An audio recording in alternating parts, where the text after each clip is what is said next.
Well, good morning. The Subcommittee on Oversight and Investigations will come to order. Without objection, the chair is authorized to declare a recess of the committee at any time. This hearing is entitled From Watchdog to Attack Dog, examining the CFPB's Chopra-era assault on disfavored industries. Without objection, all members will have 5 legislative days within which to submit extraneous materials to the chair for inclusion in the record. I now recognize myself for 5 minutes to give an opening statement. Today's hearing is titled From Watchdog to Attack Dog, examining the CFPB's Chopra-era, one may describe as assault on disfavored industries. I would like to take a moment to thank the witnesses for being here to discuss the actions of the CFPB under the leadership of former Director Rohit Chopra. The CFPB was created to be a nonpartisan watchdog, an agency tasked with protecting American consumers from deceptive, unfair, and abusive financial practices. But under Director Chopra, that mission was largely abandoned. The CFPB ceased to be a pro-consumer agency and instead became an ideological weapon used not to protect the public, but to pressure businesses into aligning with the CFPB's goals through aggressive rules, enforcement, and supervision. Chopra targeted entire sectors he disfavored, wielding the agency's enforcement powers to intimidate and financially exhaust companies that didn't share his ideological progressive vision for the marketplace. One of the most troubling examples of this overreach was the aggressive use of civil investigative demands, or CIDs. CIDs are powerful legal tools that allow the CFPB to demand vast amounts of documents, data, and testimony, often with little to no justification or judicial oversight. Under Chopra, the CFPB issued CIDs to effectively weaponize the agency's authority to bury small firms in compliance costs and reputational damage before any wrongdoing was even proven. While a business can petition a CID, the decision on any petition was ultimately at the discretion of the director, sending it back to the organization that issued it in the first place. Unsurprisingly, Director Chopra denied 100% of the petitions that were received. Under the first Trump administration, 6 petitions were granted to overturn CIDs. For many businesses, especially small ones, the process of responding to a CID is a very challenging task, often leading to layoffs, loss of customers, and in many cases, closures. One of our witnesses here today will explain just how devastating these CIDs were. Under Chopra, the process became the punishment. The threat of a CFPB investigation was less about compliance and more about survival, especially for smaller businesses. This is not consumer protection. It is a bureaucratic attempt at intimidation, and it has no place in a system governed by the rule of law. So I applaud President Trump for ending this campaign of coercion at the CFPB. Businesses operating legally should not have to fear their own government. That's why today I've sent a letter to the CFPB's Acting Inspector General requesting a formal investigation into whether Director Chopra consistently exceeded his statutory lawful authority. Congress must act to ensure that the CFPB cannot be weaponized again. Under the Trump administration, legally operating ethical businesses no longer live in fear of the CFPB and their punishment. Chopra's tenure has made one thing clear. Congress must ensure the CFPB, or any agency for that matter, can never again be weaponized for ideological purposes. Of the countless banks and compliance officers, both large and small, that I've spoken to over the last 2 to 3 years, I have not heard from one that had anything positive to say about Director Chopra and the CFPB's work. And I've met with former Director Chopra several times and told him about these concerns, and it made no difference, and the CFPB continued its crusade. I look forward to hearing from the witnesses on how Congress can help the CFPB return to its core mission of protecting the American consumers from unfair and abusive practices. Sadly, the one investigating the abuses became the abuser. Now, I want to recognize my friend and ranking member of the subcommittee, the gentleman from Texas, Mr. Green, for 4 minutes for an opening statement. Thank you. Thank you, Mr. Chairman, and I acknowledge you as a friend as well. However, notwithstanding the fact that the title of this hearing is From Watchdog to Attack Dog, I believe that a better title for the hearing would be From Watchdog to Lapdog, and how Trump's CFPB has abandoned consumers in favor of corporations. But it's not just the CFPB that's under attack, and we should not view these things in a silo, because if we do, we'll miss the big picture. Federal agencies are under attack. We are currently defunding the Department of Education, defunding HHS, defunding the FEC, defunding HUD, defunding FEMA.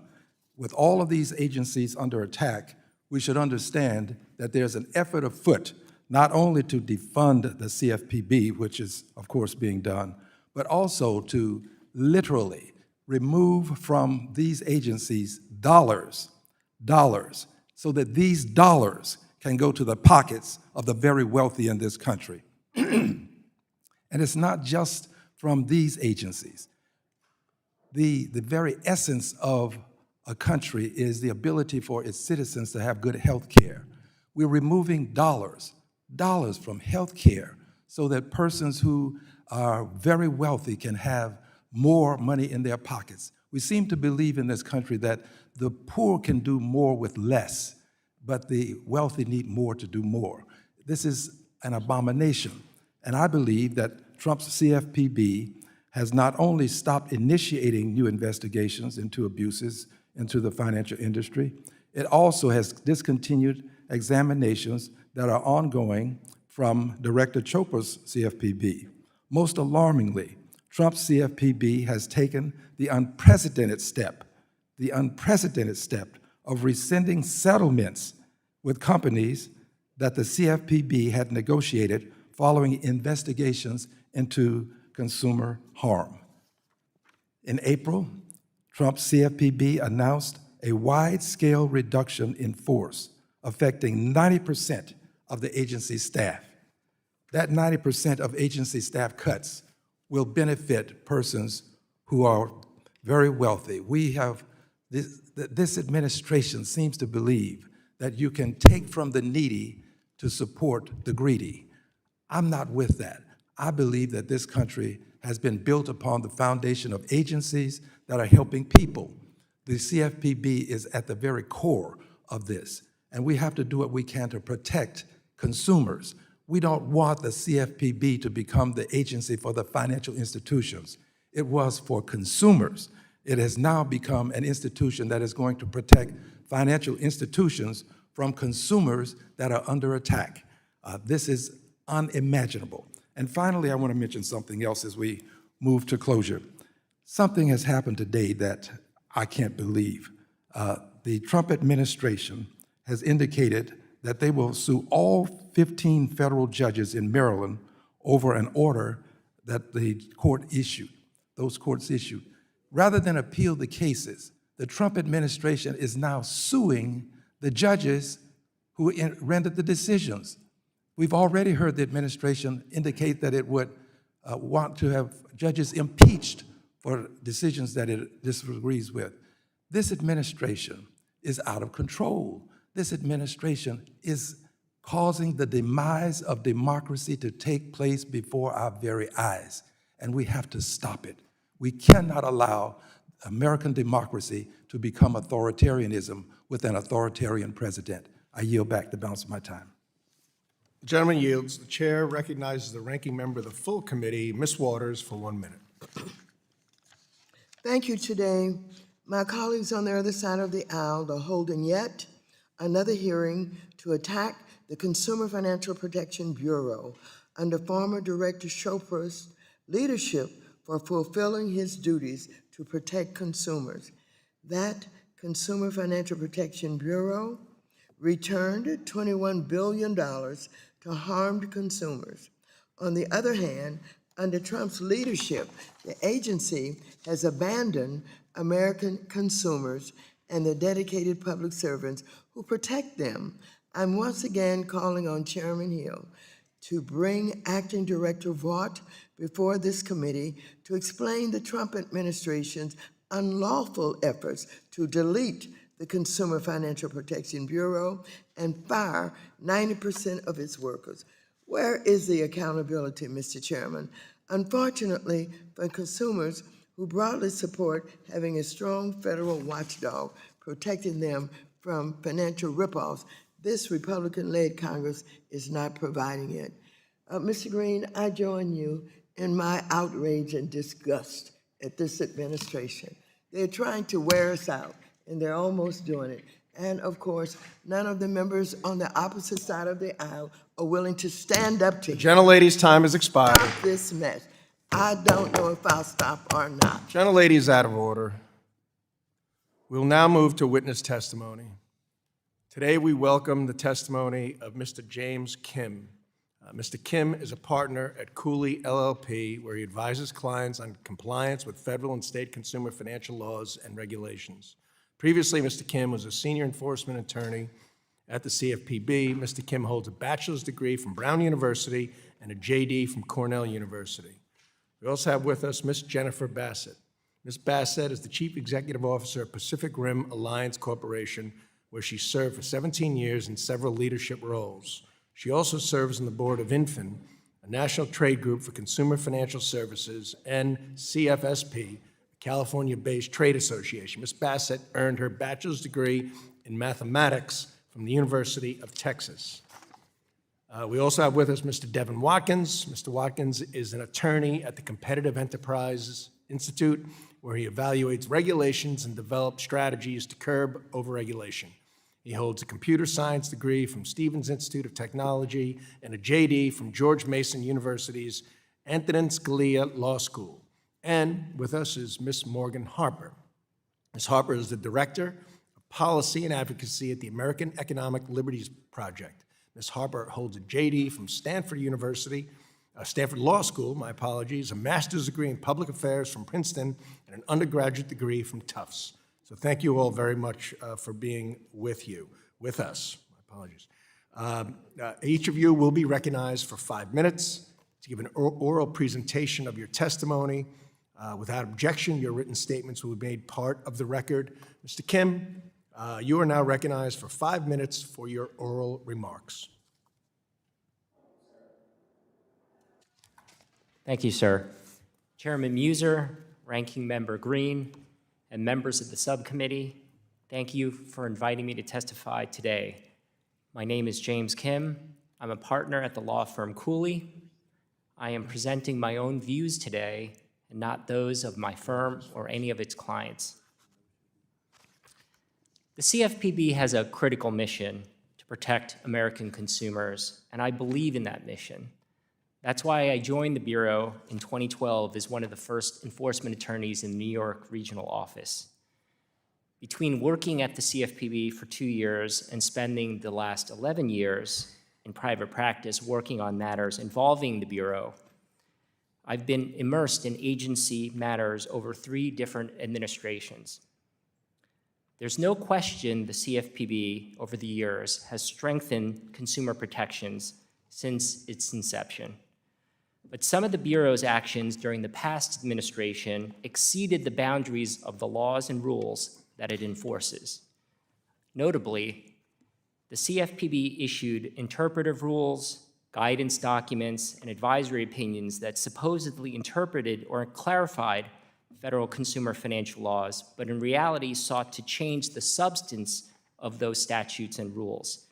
These actions created confusion rather than clarity.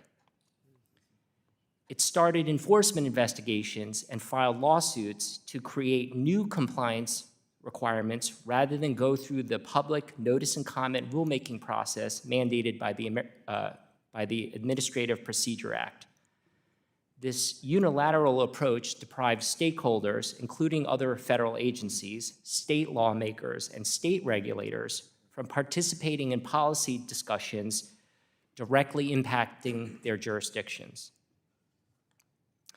The CFPB pressured companies to submit to the Bureau's supervisory authority, its most powerful and least transparent regulatory tool, under the threat of the Bureau exercising its so-called dormant authority to examine companies that posed risk to consumers. Compared to other federal agencies, the CFPB is still a startup. And like other startups who've gotten off the ground, it needs reminders to stay faithful to its mission and its core principles. And it needs adjustments to better execute its mission. Most importantly, the Bureau should focus on engaging with and gathering information from stakeholders at the ground level. All CFPB functions, from supervision to rulemaking to enforcement, should be driven by data collected from a wide range of sources rather than siloed, top-down decisions from agency leadership. Thank you again for the opportunity to testify today. I look forward to any questions that you may have.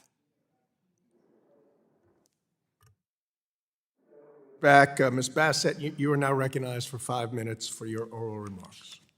Thank you. Chairman Muser, Ranking Member Green, and members of the subcommittee, thank you for the opportunity to testify before you today. My name is Jennifer Bassett. I'm CEO of Pacific Rim Alliance Corporation, a small women-owned financial services company based in Phoenix. For 36 years, we've provided small-dollar loans and essential financial services to underserved consumers. We are a state-licensed, federally compliant business with no outside investors. Our customers are everyday working people who rely on our services for short-term credit when traditional options fall short. Our products help them afford urgent car repairs, appliance repairs, and avoid utility shutoffs, overdraft fees, or even eviction.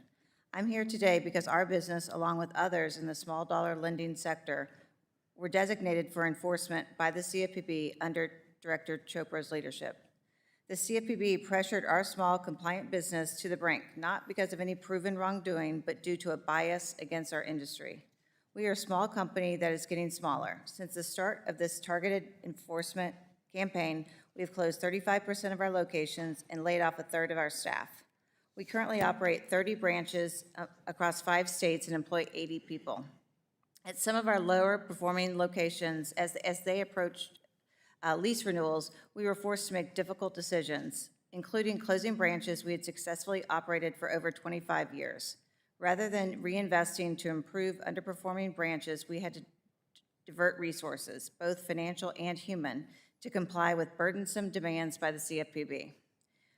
We've been the subject of an ongoing investigation by the CFPB for 3 years, since July of 2022. The Bureau has issued 3 CIDs, each more burdensome than the last. None has been tied to any specific allegation, consumer complaint, or exam finding. Despite our full compliance with the first CID, which included producing over 11,000 pages of documents and my participation in an entire day, 8 hours of testimony, we never received any follow-up or feedback from the Bureau. Rather than focusing their investigation, we received a second sweeping CID demanding detailed data on every loan made for a period of 6 years, as well as all internal communications, all personnel files, and more. We were also expected to review and produce 3.8 million emails. Still, no violations were cited. The third CID requested additional written responses and multiple investigational hearings with employees. Each time, we complied in good faith. We had to hire outside counsel. We don't have in-house attorneys. The legal fees and costs have now reached nearly $500,000. $500,000 is an extraordinary burden for a company of my size.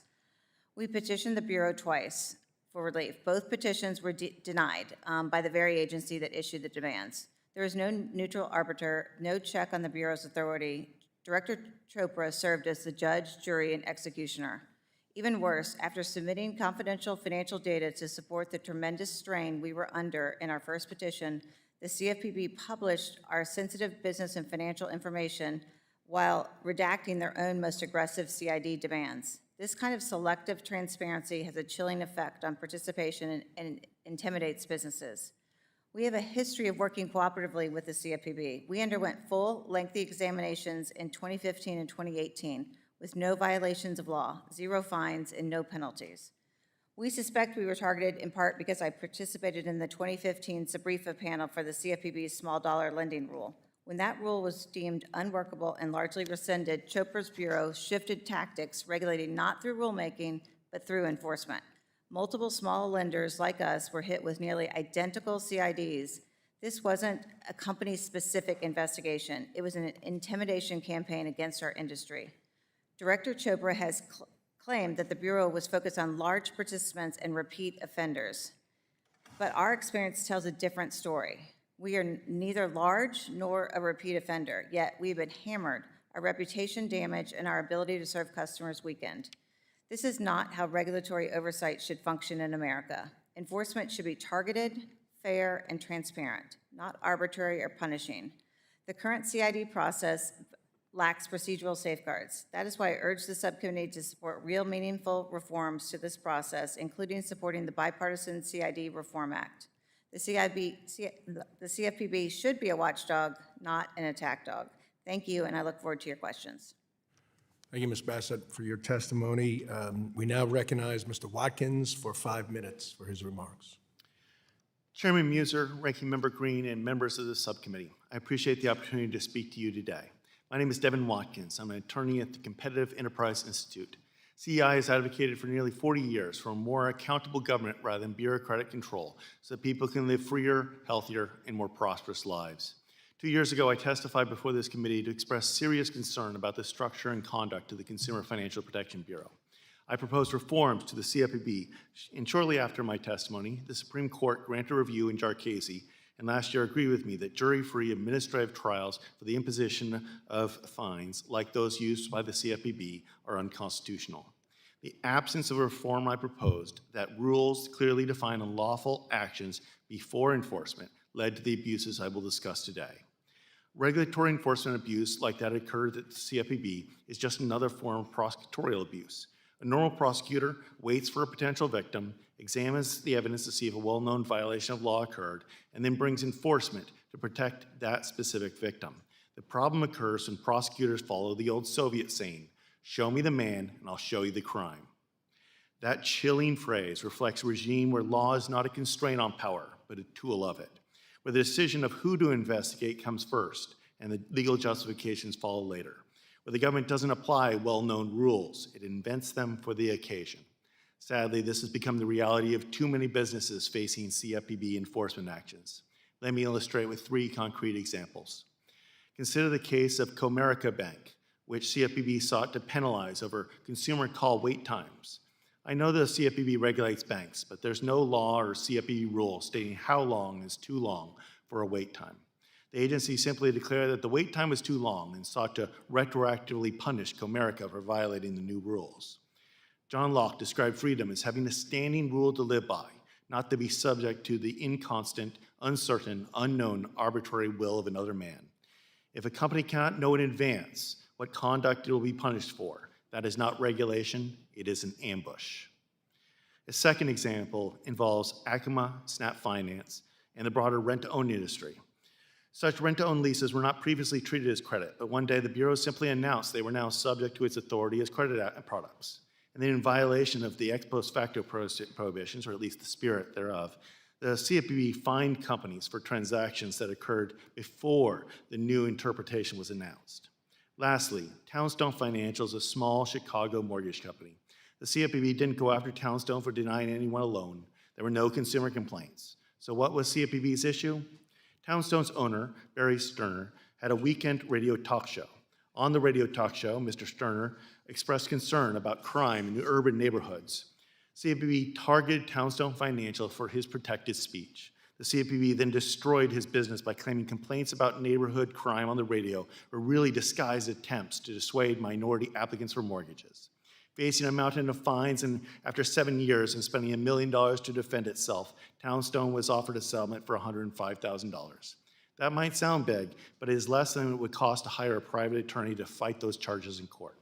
Townstone was defended by many great lawyers, including Pacific Legal Foundation, an excellent nonprofit law firm that defends many worthy causes. Townstone's costs could easily have doubled but for the legal assistance provided pro bono, but still the burdens of litigation were too much for Townstone to continue. Coerced plea agreements are far too common in today's legal system. When people are facing millions in fines and offered a settlement for less than what it costs to defend yourself, many innocent people give in. A coerced agreement of an innocent person is not a badge of honor for the prosecutors, but a mark of shame. These cases represent a broader pattern where the CFPB has brought cases for the purpose of stretching its authority. Congress never gave CFPB authority to regulate consumer call wait times, comments on radio talk shows. or rent-to-own leases. The agency just seized that power. Fortunately, there is cause for hope. Under new leadership, the CFPB has dismissed many of these abusive actions. It has also tried to unwind the Townstone settlement, recognizing that the enforcement violated the First Amendment. But shockingly, a federal judge has refused to let the agency correct its own mistake. According to the judge, the people cannot be allowed to select new leaders to reverse constitutional violations by their government. A president has the power to pardon even the most atrocious terrorists and traitors. But for some reason, an unconstitutional settlement in a civil proceeding cannot be vacated. This is wrong. The rule of law is not a partisan issue. It is the foundation of our republic. Thank you. Thank you, Mr. Watkins. Ms. Harper, you are now recognized for 5 minutes. Thank you. Chair Muser, Ranking Member Green, members of the subcommittee, thank you again for the opportunity to testify about the CFPB today. Since its inception, the CFPB has enforced laws to protect consumers and honest businesses. Today's hearing is about attacks, but let's be clear who is attacking American consumers and competition. It is this administration's unleashing of corporate lawlessness and the rejection of CFPB's true law enforcement mission. This mission is personal. Though I currently serve as the Director of Policy and Advocacy at the American Economic Liberties Project, a few years after the financial crisis, I left a corporate law firm to join the agency, appalled how private equity-funded corporate giants profited from the crash, while so many communities in my home state of Ohio were still reeling economically. I had heard this new agency was trying to do something about it, and I wanted to help. We wrote rules for prepaid cards and sued Wells Fargo for opening millions of fake accounts in customers' names. And though it garnered fewer headlines, I am also extremely proud of how we looked out for special populations like older Americans. My own 82-year-old mother lost an entire month's pension in a scam involving prepaid cards, a painful violation too many American families have experienced, and then reported to the CFPB. In fact, the CFPB has processed over 10 million consumer complaints, returning on average over $1,400 each. The agency has used every tool Congress bestowed to deliver real results, returning $21 billion to over 200 million Americans and forcing lawbreakers to pay more than $6 billion in fines. Former Director Chopra continued this legacy of cracking down on illegal conduct, whether perpetrated by Wall Street, big tech, or newer companies. Under his leadership, the agency confirmed that buy now, pay later lenders are credit providers and subject to the same legal protections as credit cards. The agency held data brokers accountable for how they mismanage consumers' personal financial information.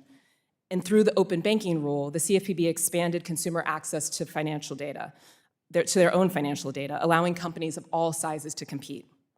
The agency took action to ensure fintech companies follow federal laws, cracking down on debanking and holding repeat non-bank offenders like TransUnion accountable.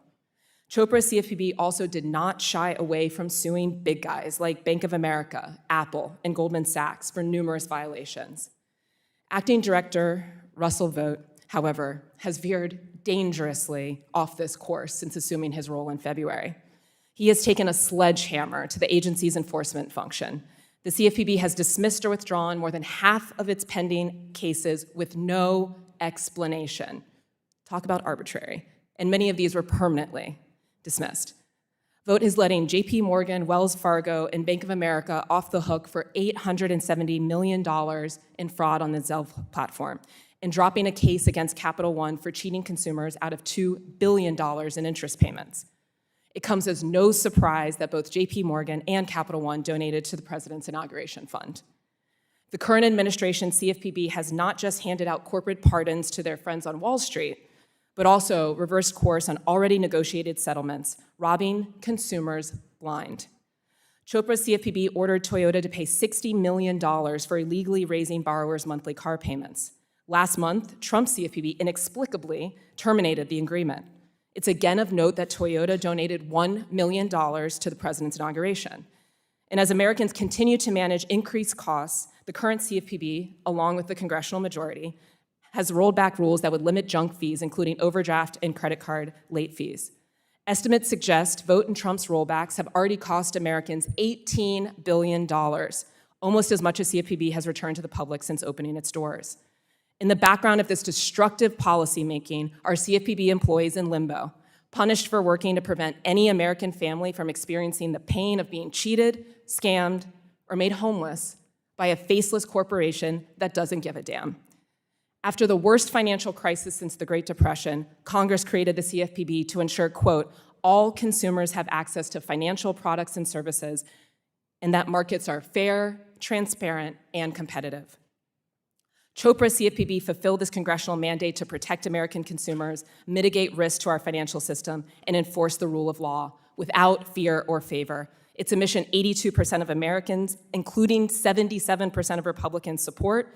Congress should push this administration to resume the work of stopping lawlessness instead of enabling it. As household debt teeters on $20 trillion and loan delinquencies rise, the administration's reckless Gentlelady's rollback time has of expired. the CFPB law enforcement agenda now turn to is member something that questions. threatens financial stability. Thank you.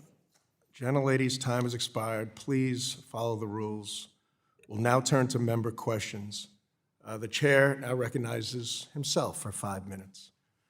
So thank you for your testimony, all of you. Interesting perspectives, real-life examples of unbelievably abusive overreach that have caused you to fly in from all over the country where you could spend your time doing many other things, but you want to come here and talk about the tyrannical crusade taken within a government agency. And we're not going to stand for it. That this is America, and it's going to remain a free society, not one where an agency feels it can do whatever the hell it wants. So that's where we start.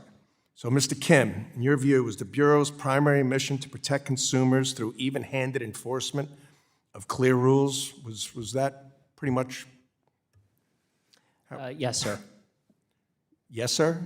So you think did they carry out the mission even-handedly to protect consumers? During the last administration, I think the record is clear that certain actions exceeded its legal mandate and its legal boundaries. Okay. Well, I guess that means that they did things that were unlawful according to their scope and their mission and their legal authorities. So, Ms. Bassett, flying in from Phoenix, where you, of course, would have better things to do, like helping keeping your company alive and functioning, you have been under CFP investigation, which you expressed, and before that, you had been in regular contact with your state regulators. You're a very regulated industry and business. Would you describe those relationships with your state regulators as fair and constructive? Thank you for the question. Yes, our relationship with our state regulators has always been great, and it's very collaborative and effective. So the big difference between your state regulators that have been doing their business for a long time and then enter the Chopra-era, and you had different experiences, to say the least. You want to elaborate on that? Thank you, Congressman. Yes, it was extremely different that we received our first civil investigative demand just out of the blue. We had been through 2 prior examinations in 2015, 2018, no fines, no violations, and then all of a sudden we just get this civil investigative demand with no clear purpose, and the amount of data that they expected from us was just overwhelming. It's consumed over half of my time for the last almost 3 years. Last 3 years. And what sort of rationale do you give to these CIDs? What were their purpose? And then what were the results of these CIDs to your company's reputation? Did it help you improve your relationship with your consumers? Did it protect any consumers? Did it provide reputational harm, personal burden, business disruption, or was there any glimmer of helpfulness in their oversight and intrusive behavior? Thank you for the question. There was absolutely no benefit to consumers based on this investigation. It's still open actually today, but we have never had a clear understanding of what they're looking for. They asked for just everything we had, and we kept trying to narrow the scope and say, could we work this out? And we tried to comply the whole time, and it is just, I don't know what the end was going to result in. We never got there. Thank you. Mr. Watkins, you've got vast experience, many years in this industry, dealing with oversight bureaus, dealing with government regulations, and yet you use the phrase, show me the man and I'll show you the crime, in order to describe the Chopra CFPB.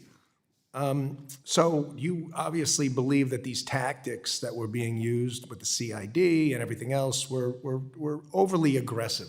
Could you elaborate? Yes, there are many times, I think, where the CFPB has chosen what its targets are first before it has any evidence that a crime has occurred, or even there's any reason to believe a crime has occurred. I really think the government needs to have some kind of at least probable cause to believe there is a crime before it creates enormous burdens and harms these companies. All right, thank you very much. I yield back. I now the gentlewoman from California, Ranking Member Waters, is recognized for her questions for 5 minutes. Thank you very much. First, I'd like to ask those who have come here to undermine the Consumer Financial Protection Bureau, do you believe that it should be deleted? It should be deleted from government altogether, each of the three who have testified. You want to eliminate it altogether? No, ma'am. Yes or no? No. Yes. Yes or no? Yes. Yes or no? I would have Congress write the rules and transfer its enforcement authority from the CFPB to the Department of Justice. You made an interesting statement. You said that the President Trump has the power to pardon even the most atrocious terrorists and traitors, but for some reason, an unconstitutional settlement in a civil proceeding cannot be vacated. And I'm so happy that it cannot be vacated, because you're right. You're absolutely right. He supports the terrorists. He supports those who came to the Congress of the United States to kill us all. Thank you for that in the record. Now, let me go to our witness, Ms. Harper. The Consumer Financial Protection Bureau has returned $21 billion to consumers. Do you believe that that alone should justify the work that they're doing? And do you believe that in early May, Trump's Consumer Financial Protection Bureau asked a federal judge to scrap the previously finalized medical debt that would take medical debt off credit records and help 15 million people in the U.S. with unjustly lowered credit scores due to medical debt? The Consumer Financial Protection Bureau previously researched this matter and found medical debt has little value in predicting a consumer's credit worthiness. So, should someone who experienced an unexpected medical event through no fault of their own deserve to end up with a damaged credit score that prevents them from getting mainstream credit or forces them to pay much more for a loan? Thank you for the question, Congresswoman. And I think the $21 billion figure that the CFPB, the money that CFPB has been able to return to consumers, is evidence of just how effective it is as a regulator of the consumer financial markets. I think the reason why it should continue to exist is because Congress said so, and we should respect the rule of law. It hasn't been a priority of this administration or the leadership under of Acting Director Vogt, but that is something that is a principle of this country. Regarding medical debt, I'm glad you mentioned it, because this has been a very troubling development in this administration, seeing the lack of support for doing something about this industry. We have millions and millions of dollars and millions of consumers that are now being caught up in the system of their debt now informing, their debt from a healthcare system that has been monopolized by corporate giants and has not been checked yet through government action, now informing credit decisions.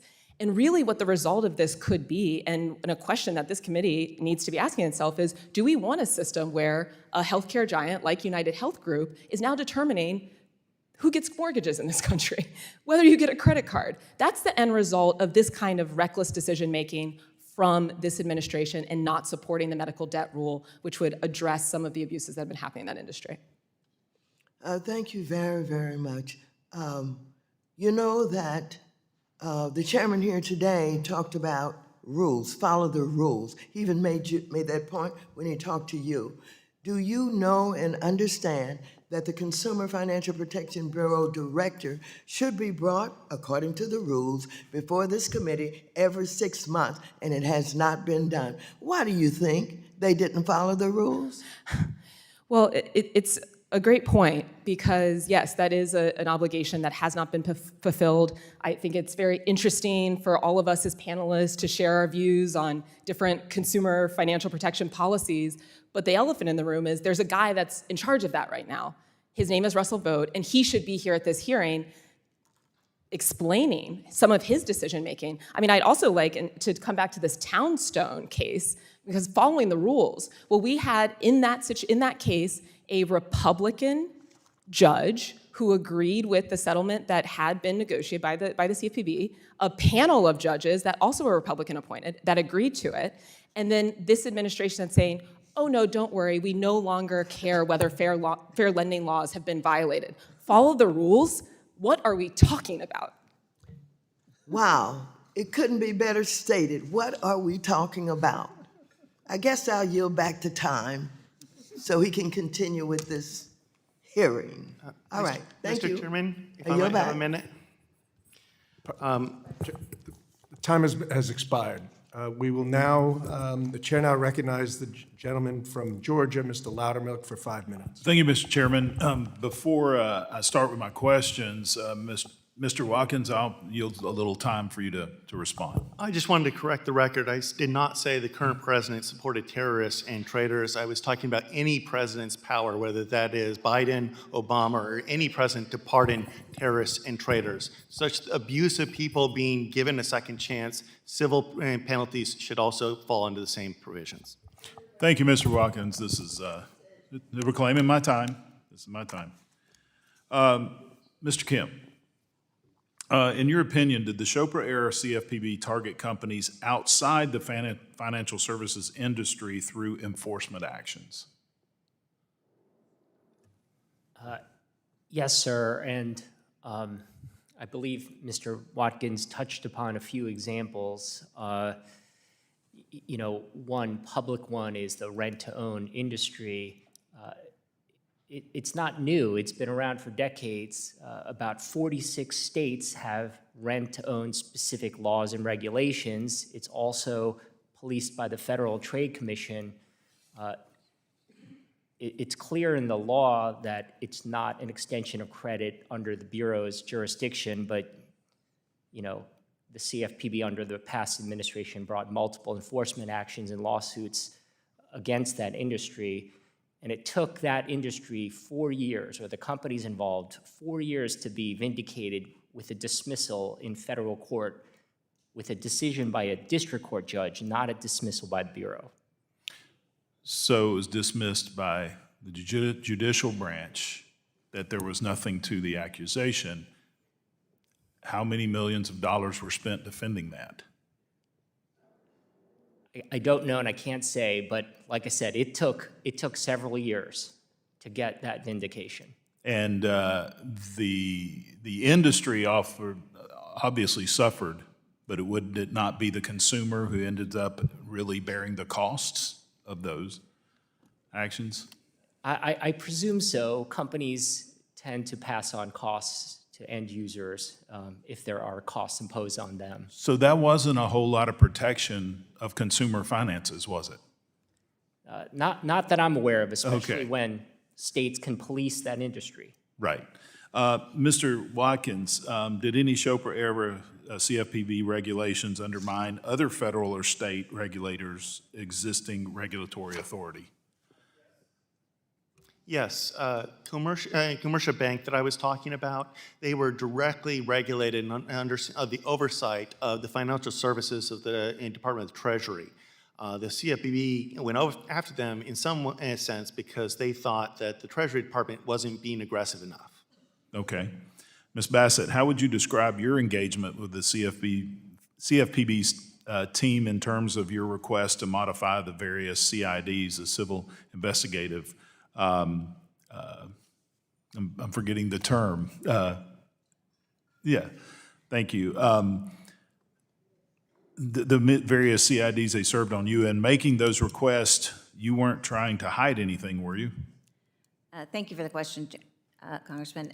Absolutely not. We did try to work with them in their meet and confer process, where we asked that they just narrow the scope because they were asking for everything that we had, and the experience is just detrimental to a company my size. And when I said I want to delete the CFPB earlier, the reason that I would even go that far is because my experience with my company has been horrible.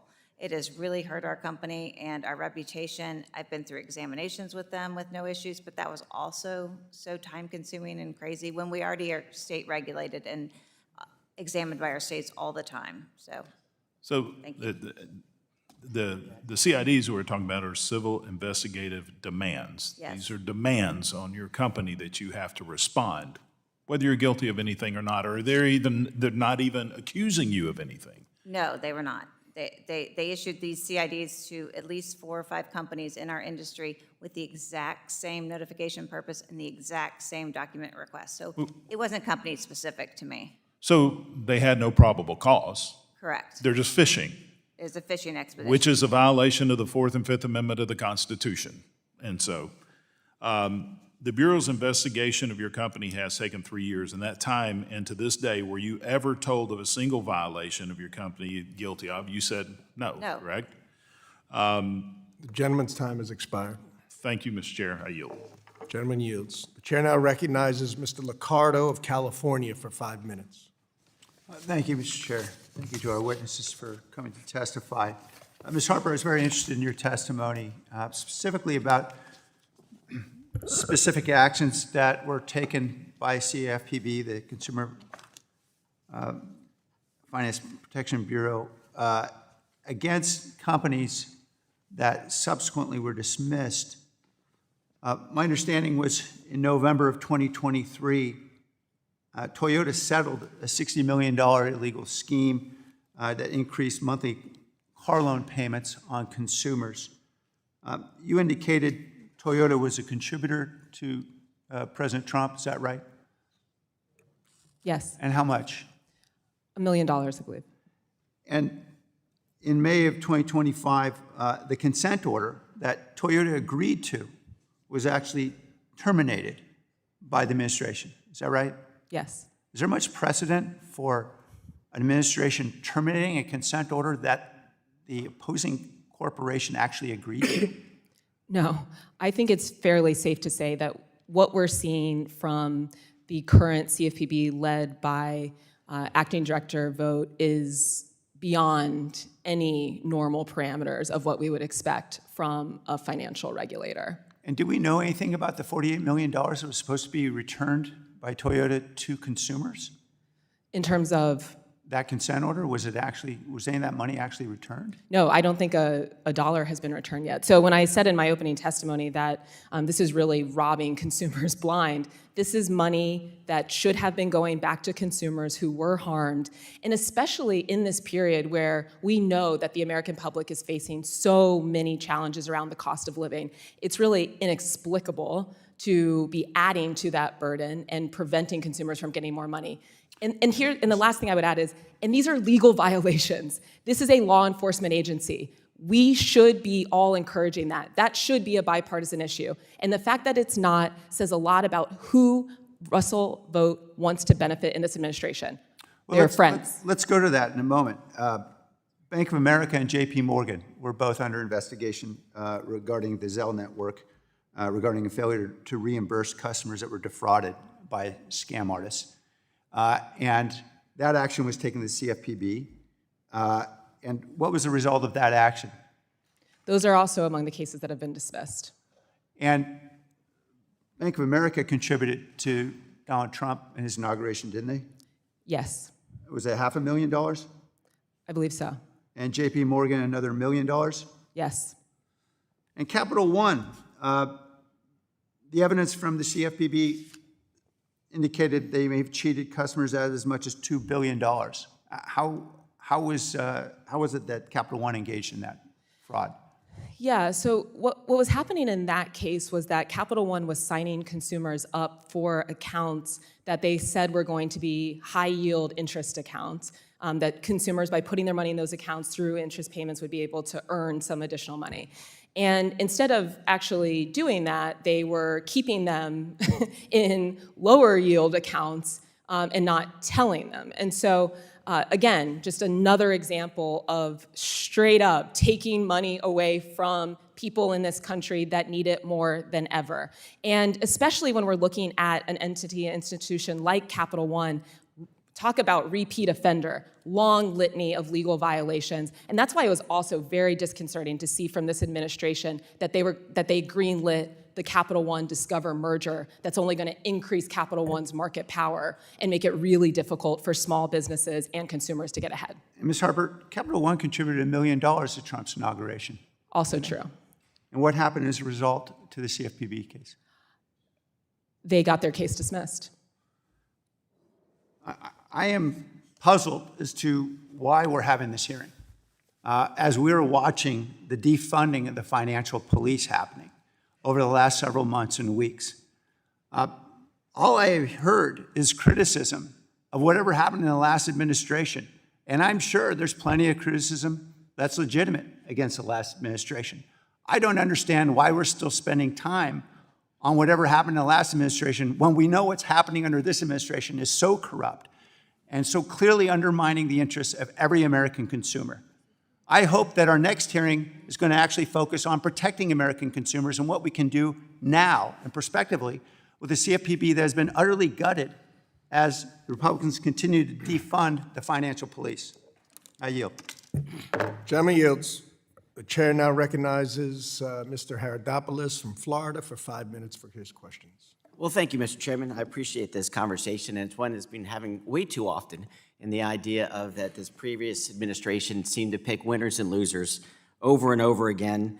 And let's just be clear, if the CFPB did not exist, it does. If it did not exist, there are still 12 different federal and state regulators that can oversee these financial markets. And as many people have been said, after they created the CFPB, you could have just consolidated all this into the FTC. After all, it's been around, as a history teacher, I know this, since 1914 in the Progressive Era.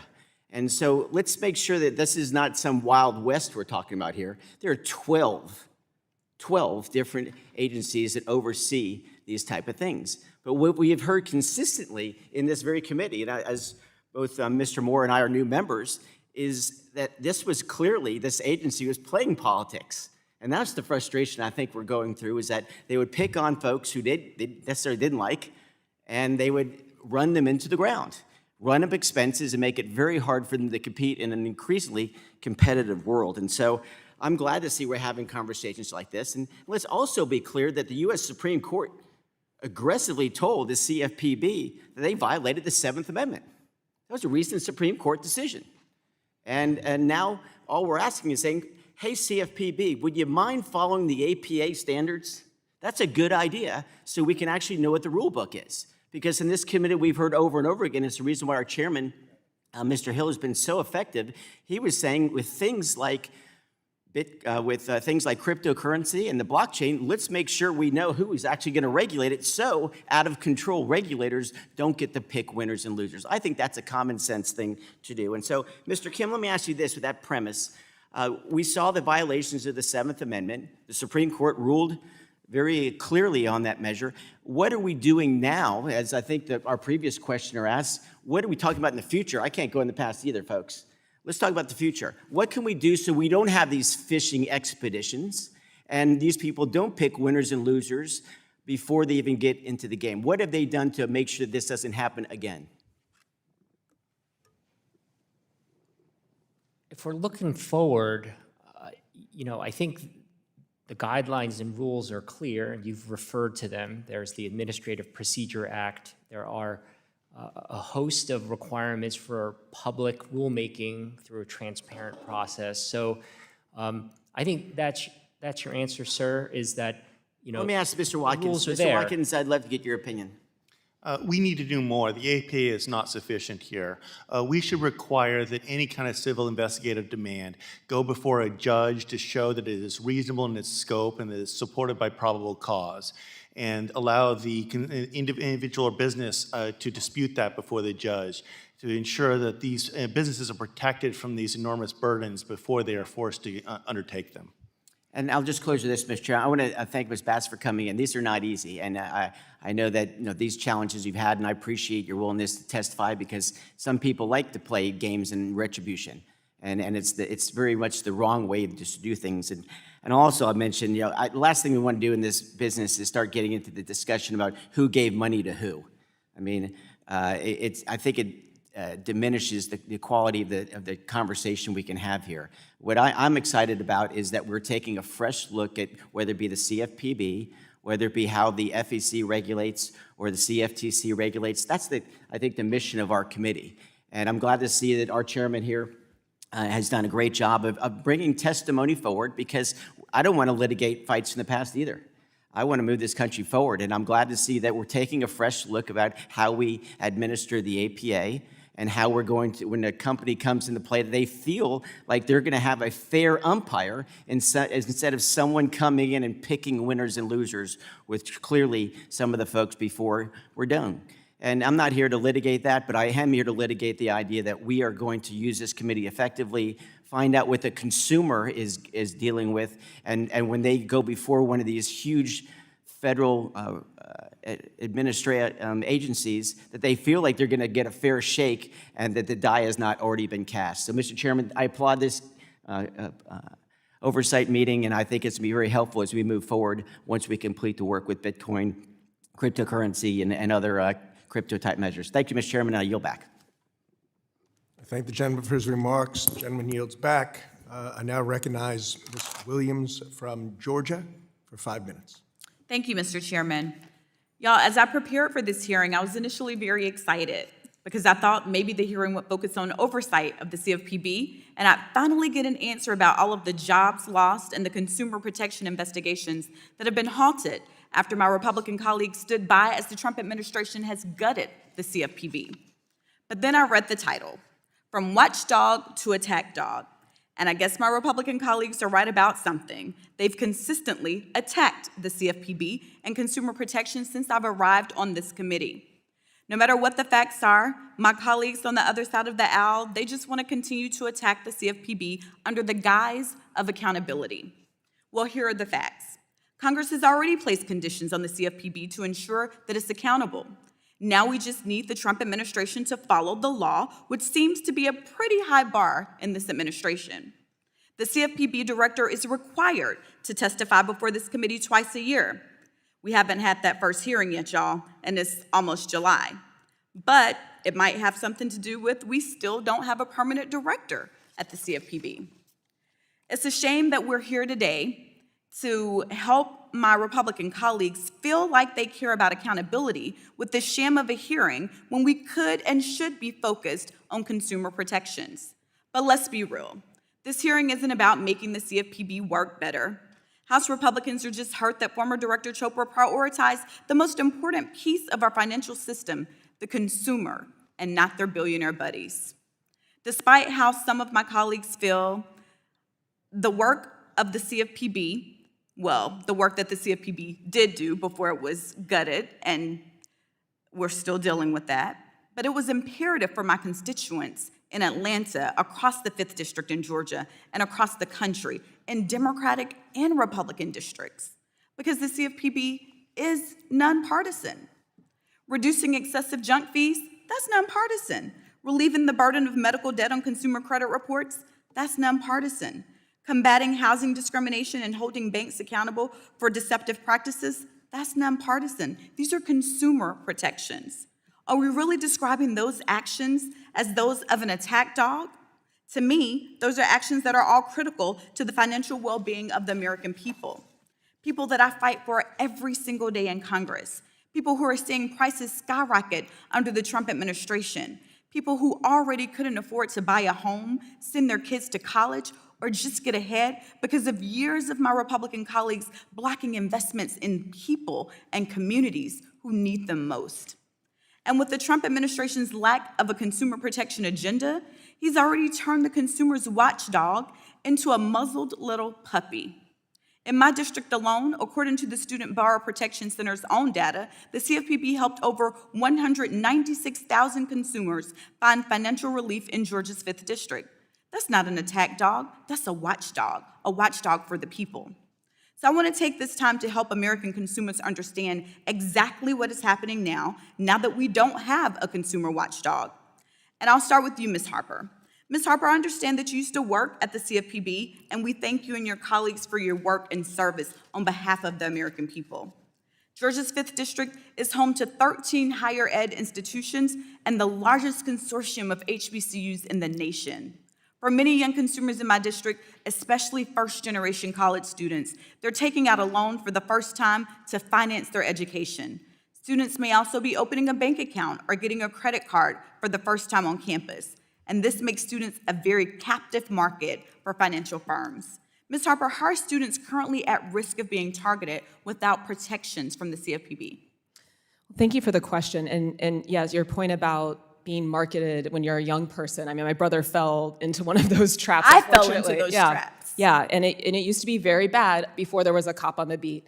And in order to continue to make sure laws are enforced, you have to have people working at the CFPB to supervise some of that conduct. Right now, based on the decisions out of this administration, we've seen the supervisory staff drop from a few dozen, in some cases, for certain departments, to just a handful of people. That is not enough to keep track of what's going on out there in the market to protect students. And if I may just clarify a couple of other points that have come up, because I think a lot of today's focus is that suggesting that there's some targeting, and Ms. Bassett, though I've heard some of her testimony, I think it's important to keep in mind, again, that the CFPB's mission is to follow legal violations. Sometimes people who conduct and participate in legal violations, it's not comfortable to go through that process. My time has expired because this conversation is so important in protecting the consumers. Mr. Chairman, I yield back, and I look forward to having this conversation as we continue to work on this committee to protect consumers in this country. Gentlewoman yields. The chair now recognizes Mr. Moore of North Carolina for 5 minutes. Thank you, Mr. Chairman. This has always been an intriguing subject for me because before being a member of Congress, I was an attorney for 30 years. And during those 30 years, I had cases over the time where I actually represented victims who were defrauded, civilly defrauded, some actually criminally defrauded. And I'm a big advocate for consumer protection. But I'll tell you, under the former director, under Director Chopra, the CFPB was essentially, I would say, fundamentally reshaped to reflect a progressive agenda, prioritizing aggressive enforcement over clear guidance and balanced oversight. And the big injustice that always stuck out to me, and we've talked about this before the committee hearings, was how like rules are made up on the fly. They would be like press releases that came out. And then the fundamentally flawed way that the agency was funded was it got more money based on the amount of fines and penalties and so forth that were leveraged. I mean, that's just fundamentally unfair. And so and Mr. Herodopoulos made the good point that consumer protection has been the law before this monstrosity of CFPB was ever dreamed up, where you've had multiple agencies. States have, laws dealing with consumer financial protections, with unfair and deceptive trade practices. There's other federal agencies that cover this. And this, you simply had an agency that I would submit was a rogue agency, particularly in the last administration. And I'll just ask a couple of questions. I'll start with Mr. Kim. You've got extensive experience with enforcement at CFPB, as well as the Administrative Procedures Act. And I've asked this before, I just want to confirm, does the APA apply to the CFPB? It does. And is agency guidance, is that a rule? It is not. Is a press release a rule? No. Is a simple statement by the director, is that a rule? No. Should a press release or a statement by the director be the basis of any enforcement action? I don't think so. I can't think of a situation in which it should. Right. Well, I agree with you. My understanding is that kind of thing was happening on a routine basis in the prior administration. Ms. Bassett, thank you for being here with us today. You've experienced this abuse firsthand as a small business owner. My understanding is your business was specifically targeted by the previous director, and you received a civil investigative demands. Can you explain what a CID is and what it's cost your business dealing with this mess? Congressman, thank you for the question. Yes, so the civil investigative demand, it was unknown to me until I received one in July of 2022, but it's basically a subpoena, and where they're asking you for an unbelievable amount of documents from our company, and the statement of purpose was very vague in general, and it was the same. They were issuing them to everyone in our or lots of people in our industry, and so the process is still ongoing for us, and it's been 3 years, and we spent close to $500,000, and for my small business, that is just crippling. My understanding is that you lost about a third of the value of your business. Is that correct? That's correct. So, it just shocks me, and frankly, I wish more Americans knew about this rogue agency and how it is just wrong in terms of what it's done. I think that our constituents back home expect to know if they're dealing with any level of government, particularly the heavy hand of the federal government, that there are rules in place that protect them, that there is due process in place, that there's not an incentive, if you will, for an agency to go after them. And you had the entire funding stream, Mr. Chairman, the way CFPB was arranged. They were incentivized. To go out and actually levy these fines, these penalties. That was the basis of their funding. And it would be the same as if, you asked if a police officer got paid more if he wrote you up for a bigger ticket or something. And that is a fundamentally flawed system. And I think it goes to show why this agency, frankly, should be abolished. We have other agencies that can do this and have done a better job when it comes to actually protecting consumers instead of just trampling over people's individual rights. So I hope as we move through this session and as we tackle some of the other serious matters this committee has charged with dealing with, that this is something we will deal with. And with that, Mr. Chairman, I yield back. Gentleman yields back. The chair now recognizes Mr. Fields of Louisiana for 5 minutes. Thank you, Mr. Chairman and Ranking Member, and let me thank all of the witnesses for being here today. Ms. Harper, I do have a question for you. Given your research on financial industry practices, what do you anticipate will happen to consumer protection if the CFPB is effectively eliminated through workforce reduction or enforcement cessation? What alternative mechanisms could protect consumers from predatory practices that necessitate strong oversight? And what would you recommend to this committee to preserve meaningful consumer protection? And then, lastly, if you look at the number, the states with the members on this committee, the complaints that have been lodged to the CFPB, you got over 500,000 in Georgia, and you got over 1 million in Florida. So with that, looking at that as your basis, what would be your response? Well, thank you for the question, Congressman. And I think it's an important question, especially as we have folks that are reflecting on the past of what got us here. So not having, the CFPB not having resources, not being appropriately staffed, not really having any enforcement agenda to protect the rule of law to speak of, which is what we've seen under this administration, is laying the groundwork for another financial crisis. So it's interesting that so many of your colleagues on the other side of the aisle are saying, we'd love to have all of these resources focused on the FTC, I should say, that there's other agencies that can handle this, that we can have these authorities scattered. That was the situation before the financial crisis. We've played that tune before, and it devastated the lives of millions of Americans. I think it's also very interesting that they're saying that, because if there's so much respect for the FTC, it's interesting that this administration has actually dismissed Democratic commissioners from the FTC that were doing the important work of some of that market monitoring and being able to look into investigations of different practices that might hurt consumers across the country. Well, thank you. Let me ask a question to Ms. Bassett. Small businesses historically creates 2/3 of the new jobs. In my district, I have 2,478 older Americans who have filed complaints with the CFPB. How does eliminating transparency help these folk have access to the broader economic developments in our community? Congressman, thank you for the question. I think I understand what you're asking, but I want to say that through the complaint bureau, through the CFPB has a huge database of complaints, and with that, my industry, which is small dollar lending, accounts for 0.08%, not my company, but my industry, of those complaints. So we don't, our customers are very satisfied with our services, but maybe you can restate your question. Might have Make it very simple. I mean, how does, you understand the complaints that we have at the CFPB,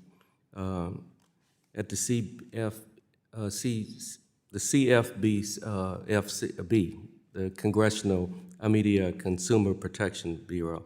You understand the number of complaints we have nationwide. You know, how would eliminating that department help consumers? Thank you.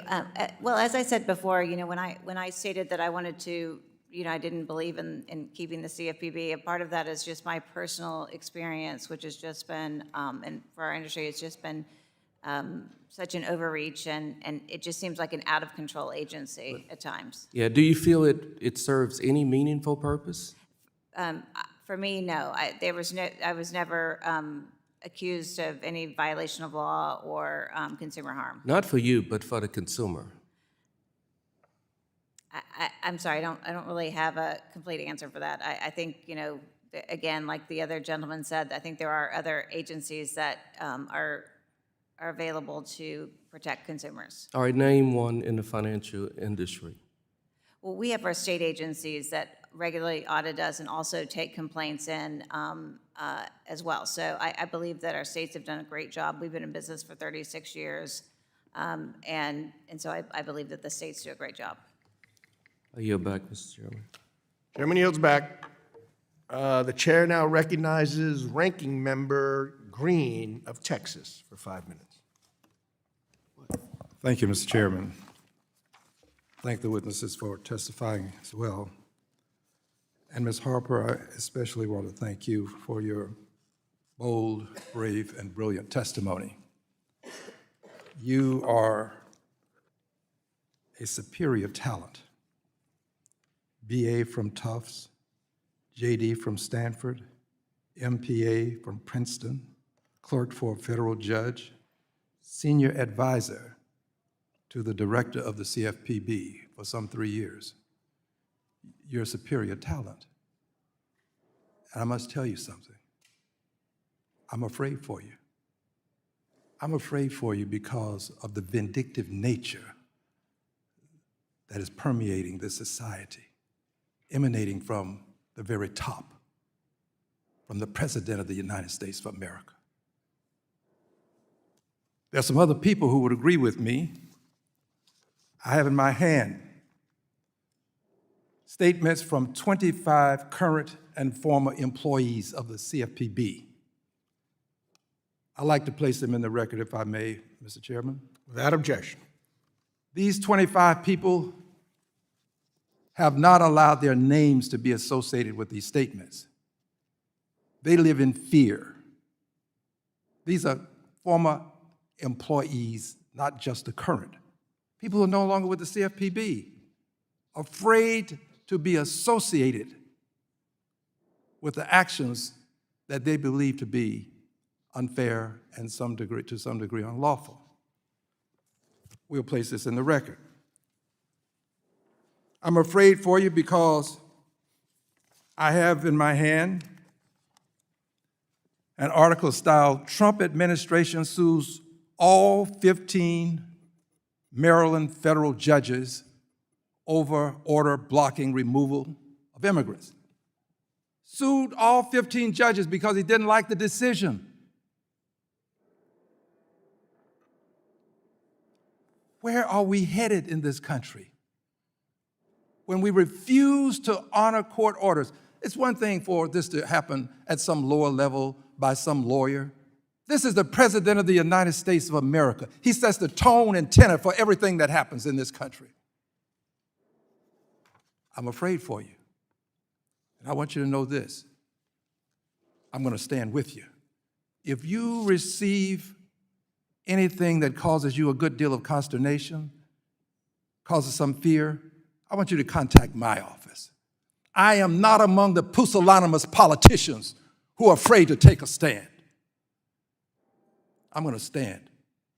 And I appreciate the boldness and the brilliance of your testimony. Now, I've said earlier that what we are doing in this country does not only impact the CFPB. The Department of Education is being defunded. We cannot view these things in a silo. One hearing, one bit of information, and then we go to another. We have to connect the dots.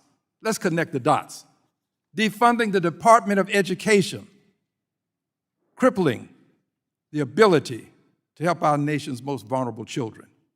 Defunding HHS, which provides essential services, especially those regarding Centers for Disease Control, Food and Drug Administration. Defunding department known as HUD, the Department of Housing and Urban Development, at a time when Congresswoman Waters is trying to help more people get into homes. Affordability is a real problem in this country. She has legislation that would help with affordability, especially for first-time home buyers. But here's one that's personal. Defunding FEMA. I live along the Gulf Coast. I know what the severity of hurricanes is. I know how they impact the lives of people. If we defund FEMA, who's going to be there after a natural disaster to protect people who are sometimes living literally in the streets of life? We have gone too far now. We have put the people who live in the suites of life above all of the people, especially those who live in the streets. This country has to stop and take notice of what's happening. This president is destroying democracy in this country. Sir, you said you wanted to make sure that its rule of law is the foundation. I respect you, Mr. Chairman. I'm going to yield back, but I'm going to tell this gentleman, you're right, the United States of America. Devin's time has expired. The chair now recognizes the chairman of the full committee, Mr. Hill of Arkansas, for 5 minutes. Thank you, Chairman Muser, and it's good to have our panel. Thanks for helping us analyze the CFPB 15 years later. It's hard to believe that 15 years has passed by since Dodd-Frank, and all of you bring your expertise to our members, and so that's very, very helpful. You know, before I was in Congress, both in the brokerage industry and in the commercial banking industry, I was subject on and off to federal regulation for years, both in public companies and private companies. And I have to tell you, and I always tell my colleagues, I never once saw the federal government ever shirk its consumer protection enforcement responsibilities at any of the businesses I work for. In fact, quite the contrary. I mean, just intensively disciplining the businesses I was associated with, enforcing the law, enforcing the regulations. So you can count me as, I know there are exceptions and I know there are bad actors, and that's why we have federal law. That's why we have fair housing laws and consumer protection laws and credit protection laws, and they're all enforced, and they were enforced before the CFPB existed. So I want to be very clear about that. The question here is not whether this committee is interested in consumer protection. It's dedicated to consumer protection. The facts here are how to do it in the right way, the appropriate way, based on business strategy, business size, business entity, and in conjunction with what? The federal statute. The title of Dodd-Frank that set up the CFPB, being true to that statute and not inventing law out of whole cloth or operating by regulation by enforcement. That is not the way our state and federal regulatory system, has operated over the decade. So, Mr. Kim, thank you for your enforcement responsibility. I looked at your resume. It looks like you were an early enforcement attorney working for Director Cordray, who I had the pleasure to know when I was first in Congress. And you've seen, as an attorney, outside attorney, good enforcement and bad enforcement, or enforcement over past the fringe of statutory authority. So I want to talk about that a little bit. Can you explain how the CFPB skirted the Administrative Procedures Act process by stating that it would consider discrimination as an unfair, deceptive, or abusive practice? UDAP, where we don't have the right defined terms here. We've been talking about this for years. Give me your assessment on that. Thank you, Chairman Hill. On that specific issue, trying to impose anti-discrimination requirements through UDAP authority, you don't have to take my word for it. There's a district court in Texas that made that very ruling, right? That it was improper to basically legislate through an enforcement action, and that district court struck down that section of the UDAP manual that would impose these new kind of anti-discrimination requirements outside of existing federal law, outside of ACOA, outside of the Fair Housing Act, and by imposing it kind of through the back door as UDAP requirements through a manual, which is just a manual. Like I could write a manual. Not through the APA process. Right. This is such a good point. Look, we have a system in place. Let's use it. If you want to come advocate through the Federal Register and promulgate a rule or promulgate the interpretation of a rule, do it. What is this? But this backdoor enforcement work, I just can't condone it. Ms. Bassett, do you believe that the CFPB under former Director Chopra engaged with you on a good faith basis? As I understand it, under Director Cordray, your work had been reviewed carefully and you'd been given a clean bill of health more than once, and then suddenly it's overturned by Director Chopra, and I don't think anybody thinks Richard Cordray's a patsy for the right. Where's the consistency in the application of CFPB procedures? Could you reflect on that? Thank you, Chairman Hill. You're right. We were thoroughly examined by the Cordray CFPB. They sent 10 examiners to our small corporate office for 10 weeks in 2015. They visited 17 of our locations. At the end of that, again, there were no findings of law, no fines, no penalties. They came back in 2018, looked again, 10 examiners. They weren't there quite 10 weeks this time. But by the end of 2019, they had closed out that exam, and there was no findings. And so then we're just going along, dealing with our state regulators, just business as normal. And 2022, in July, we get this CID out of nowhere. And it's very vague as to its purpose. And we were, again, they were multiple of those. Thank you. My time's expired. I hope you'll expand to that in your answer in writing. And Chairman, thank you for the hearing. Yield back. Thank you. Chairman yields back. I Chair ask now unanimous recognizes consent. the gentlelady from Submit to the Michigan, record. Tlaib, for 5 minutes. Unanimous consent. I request unanimous consent to submit to the record. Mr. Chairman, I ask unanimous consent to enter into the record a copy of Section 1016 of the Dodd-Frank Wall Street Reform and Consumer Protection Act, which requires this committee to hold a semi-annual hearing with the CFPB director. We've not done so since June 2024. I wrote Chairman Hill, reminding him of this requirement, and it's high past time that committee Republicans follow the rules and hold the current administration accountable. I have both documents to submit to the record. I ask unanimous consent. Without objection.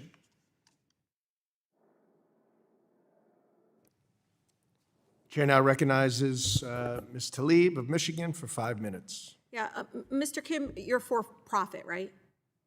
For-profit? I work for a for-profit. Yep. Ms. Bassett, for-profit, right? Yes. How about you, Mr. Watkins? I work at a nonprofit. You're nonprofit, great. Yes. How about you? Nonprofit. Okay. I only say this because, some of the for-profit people are like, poof, the agency sent us a notice and like, y'all didn't do anything wrong. Like it just came out of thin air. And I want to apologize to you, Ms. Harper, I wasn't here.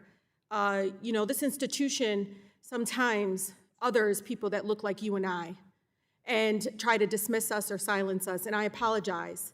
I seriously apologize for that. There's no sense of, I think, really understanding sometimes our lived experiences or the passion that we have in advocating for what is important. This month, CFPB's acting head of enforcement, Kara Peterson, as you might have read or heard, and maybe you guys celebrated and had like pizza or something, and she quit in protest of this administration's attempt to undermine the Bureau. And I want to quote her email.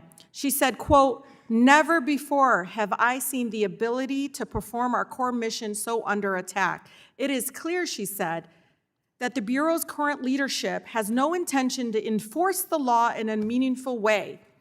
Sadly, Ms. Peterson's departure should have came at no surprise to many of my colleagues. I mean, the administration's acting director vote have sought to fire, 90% of CFPB staff. They've dropped 22 pending enforcement actions against corporate lawmakers. And I want people that are listening, because I hear my colleagues really, 400,000 complaints by veterans, service members.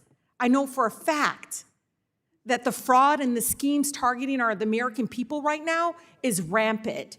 I know for a fact the bigger banks, their business plans are 50% junk fees and overdraft fees. Corporate greed is like a disease in our country, and it's hurting the American people. And so y'all acting like CFPB sitting there just like picking on your donor friends. That's not right. They're doing wrong actions against people. They have to have actual evidence and complaints, y'all, to investigate. One of the things that I really is, they've overturned almost 70 pieces of non-binding guidance which can help inform consumers of their rights. Consumers are our residents, people, service members, seniors. The administration has allowed the backlog of 16,000 consumer complaints to pile up and has actually returned millions of dollars that were meant to compensate consumers back to the companies that broke the law, like the student loan servicers. I know they got the calls from their residents. You see how they were wrong, just really violating the process and so forth, and they got caught. The student loan servicers. They were supposed to give money back to, well, here he comes, and he's like, we're not gonna do that anymore. Ms. Harper, one of the things that I know CFPB, for me, I always explain to my residents, it's like the 911 for consumer protection. I know romance fraud, I'm being serious, like these outside entities, but in there is the corporations that set up plans and business plans because they know no one's gonna watch over them. I mean, CFPB didn't just come from thin air. It didn't just go, oh, we're just gonna do this. It's because they were doing illegal, unlawful actions that were hurting the American people. Like they needed a babysitter. That's exactly what y'all need, is a babysitter, because you will never put our people in the best interest of the American people before the interests of your for-profit clients and schemes. So Ms. Harper, talk about the importance of CFPB and the reaction. I mean, right now, the reaction out there in regards to what is happening without any consumer protection. Well, and thank you for the question, Congressman. I'm glad you used the term 911 because when you look at some of the complaints, and we've been talking about the consumer complaint database, you can actually feel the emergency and urgent emotions that the American people are having with things They like have nowhere to go. medical debt. That's right. Being hounded at their jobs to pay medical debt that isn't the right amount, that they had no control over, that now is influencing their employment. The other thing I would note that's come up in terms of the risks that are in the market now, and it's more important than ever to have a CFPB that is staffed and focused on a strong enforcement agenda, is around big tech. Yeah. We were talking earlier about entities that are outside the financial industry.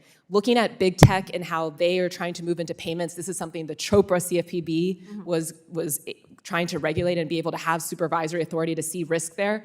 And this administration has completely rejected in the current leadership. I only have 3 seconds because he'll cut me off. $3.5 billion in overdraft fees. I want residents out there in Republican, Democratic districts, no matter. $3.5 billion of overdraft fees that were illegal.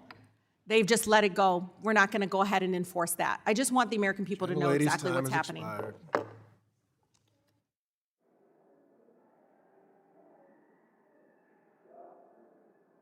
Mr. Chairman, request recognition to correct the record.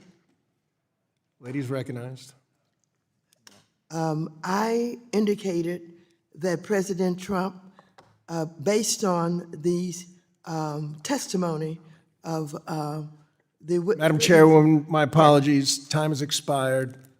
Cannot be recognized. I want to correct the record. I ask permission to correct the record. Is there a unanimous consent request? The request that I'm making was, I quoted the gentleman who had... No, lady's the not record. recognized. President Trump has the power to pardon even the most atrocious terrorists and traitors, but for some reason... Point of order, an Mr. Chairman. unconstitutional settlement in Point a of o- civil proceeding cannot be... Gentlelady's not This is recognized. wrong. And the gentleman tried to say that he did not say Gentlelady President is Trump. not recognized. That he said any president. The record needs to be corrected. Mr. Chairman, because point of order. The gentleman has written in Ms. the Waters, the record, gentlelady is President not Trump. recognized. You understand So I that. want the Nobody would do record this during your corrected. hearing. It is I want it inappropriate to and be out of corrected order. That the I'd gentleman like to thank said- our witnesses for their the testimony gentleman today. I said request unanimous that he consent did to enter not 2 say documents. President Trump. He did say President. Ms. Waters, this is highly inappropriate and completely out of order. Yeah, nice. So I want to thank our witnesses very much. I request unanimous consent to enter 2 documents into the record. One is a statement from the Consumer Credit Insurance Association. The other document is titled "The Abuse and Vilification of James and Melissa Carnes." Without objection, so ordered. Without objection, all members will have legislative Mr. days Chairman, I within have which to unanimous submit consent. additional. Soon as I'm finished, I'll yield to you. Thank you. Written questions for the witnesses to the chair. The questions will be forwarded to the witnesses for their response, and I ask our witness to please respond no later than July 31st, 2025. This hearing is adjourned. Mr. Chairman, you were going to, by unanimous consent? You were going to entertain it by unanimous consent? I ask unanimous consent that Ms. Waters' comments be entered into the record as a... I object. Direction. There is an objection. The hearing's adjourned. We're not going to do it twice.